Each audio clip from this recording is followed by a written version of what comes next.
D'abord, une jeunesse qui ne se connaît pas, qui se cherche et qui n'a que comme repère l'extérieur et le lointain, est une jeunesse d'avance problématique. Je crois que la jeunesse doit s'intéresser ou devrait s'intéresser à son milieu.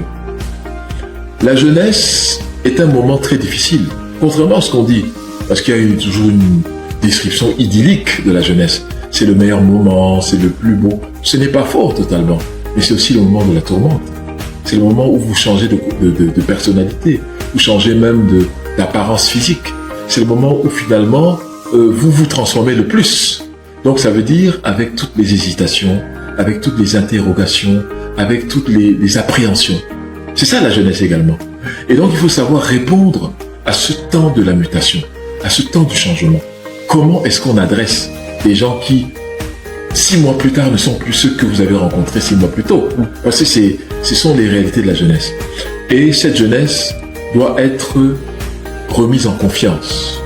Et malheureusement, pour beaucoup d'adultes que nous sommes, nous ne lui consacrons pas suffisamment de temps.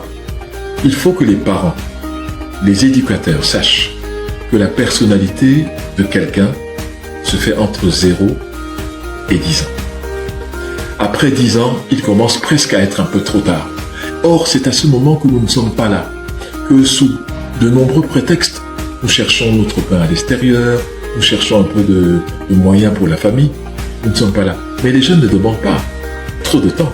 Ils demandent peut-être 1 heure par jour à discuter avec eux pour savoir qu'est-ce qu'ils ont fait, savoir qu'est-ce qu'ils aiment. Il y a beaucoup de parents qui ne peuvent pas vous dire quelle est la couleur préférée de leur enfant. Il y a beaucoup de parents qui ne peuvent pas vous dire quels sont les goûts musicaux de leurs enfants. Il y a beaucoup de parents qui ne peuvent pas vous dire qui sont les amis de leurs enfants. Donc en fait, il y a beaucoup de parents qui ne connaissent pas leurs enfants et beaucoup d'enfants qui ne connaissent pas leurs parents. Donc c'est pas étonnant que la jeunesse soit perdue dans ce contexte-là.